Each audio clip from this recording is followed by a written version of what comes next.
Hello, this is John Locke. Today I'm answering a question that I saw in an SEO forum, and this is, how long should a blog post be? Now, most of you are going to be familiar with the skyscraper technique, which is talking about taking whatever is the longest or the most thorough treatment of a subject and making it longer than that. You're also probably going to be a little bit familiar with studies by people like Brian Dean that show that the longer the blog post is, the higher it's going to rank, and pages that are at the top spot, the number one position, they're usually 2,500 words or longer. But I'm going to add a little bit of advice here, and I'm going to add a little bit of insight to this. If you want to truly get a range of how long your blog post probably should be, I'm going to say the same thing that you always hear me say, which is look at the actual search results and then measure how long those blog posts or pages excuse me, actually are.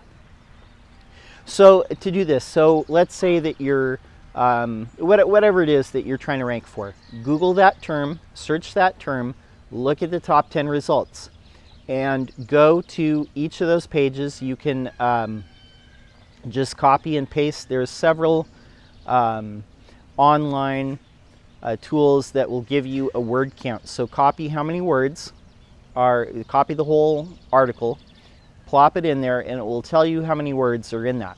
So write that down for each of the top 10 results, and that's going to give you a range of at least the minimum of where you should fall in. So let's say that the top 10 pages are somewhere between 1,100 and 2,600 words.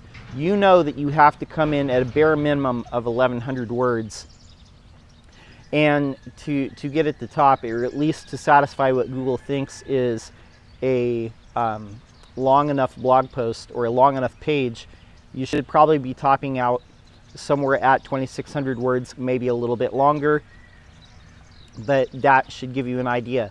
And especially if you're seeing a pattern where for your particular result, where the top pages, like maybe the top 3 or 4, are especially longer than the ones down at 7, 8, and 9.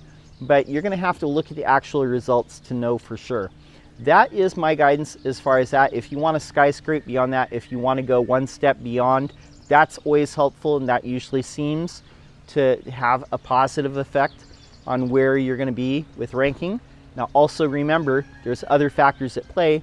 Whether your content actually answers the questions. You can't just have an uninteresting post. You can't have an unknowledgeable post. You actually have to solve the problem that people are there to find.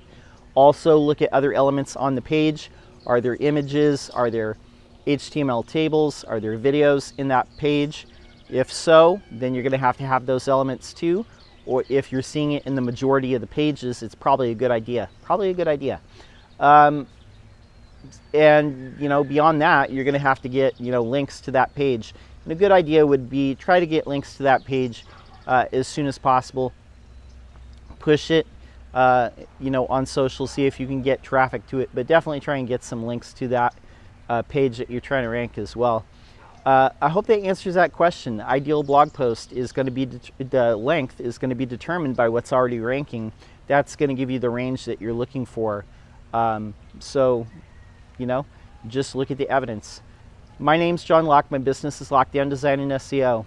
And we're here publishing every single day with SEO tips for industrial and manufacturing companies. And if you have a question, leave it in the comments below and we'll answer it in a future video.